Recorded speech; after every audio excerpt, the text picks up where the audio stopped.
Now, it had never occurred to me that my skin that had always been rosy, that I'd always been used to seeing, could actually have a condition.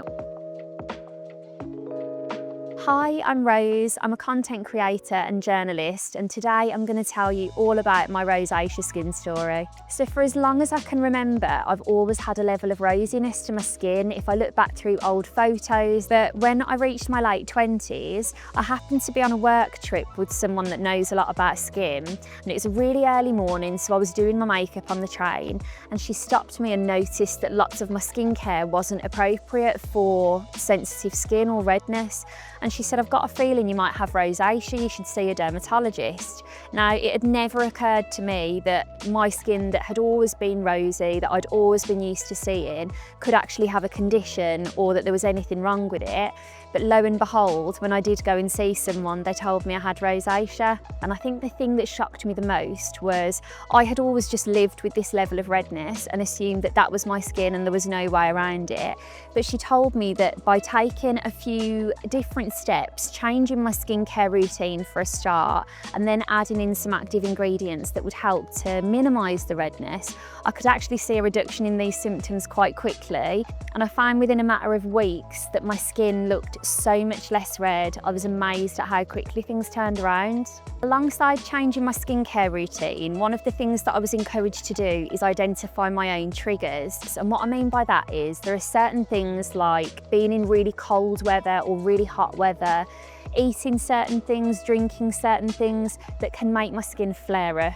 So over time I realised if I didn't put maybe an extra layer of moisturiser on before a cold walk, or if I didn't preempt a hot shower by using a layer of moisturiser, my skin was going to look more red. And what I did with that information more than anything was just learn to work around it. So if I've got a special occasion, I'm probably not going to have a hot curry and a glass of wine the night before, but at the same time you've got to live your life, and I'm just mindful of those triggers now that I know them. I found over time that the best combination for me is using a really simple, gentle skincare routine. So day to day, I love using a cream cleanser or a fragrance-free cleansing balm. I always prioritise having a lovely buttery moisturiser.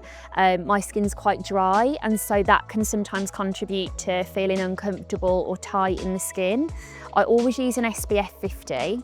And for me, I found that a combination of keeping my everyday routine really simple, but having that additional help is what has kept things as calm as possible day to day. Over the years since I found out about my rosacea, I've written about it a lot, I've made lots of content about it, and so as a result I've spoken to so many different people that also have rosacea.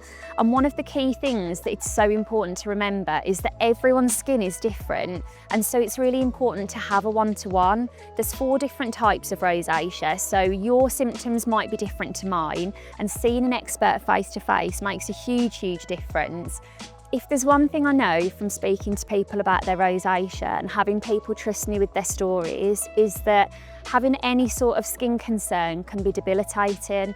Whether it's rosacea, whether it's acne, psoriasis, any of these things, please just feel reassured that you don't have to suffer on your own. It's really valid if your skin is impacting your well-being in any way to go and see someone and take the time, because the lovely thing that I wish more people knew is that when you find the right solutions for you, you can make such a difference and feel better in yourself.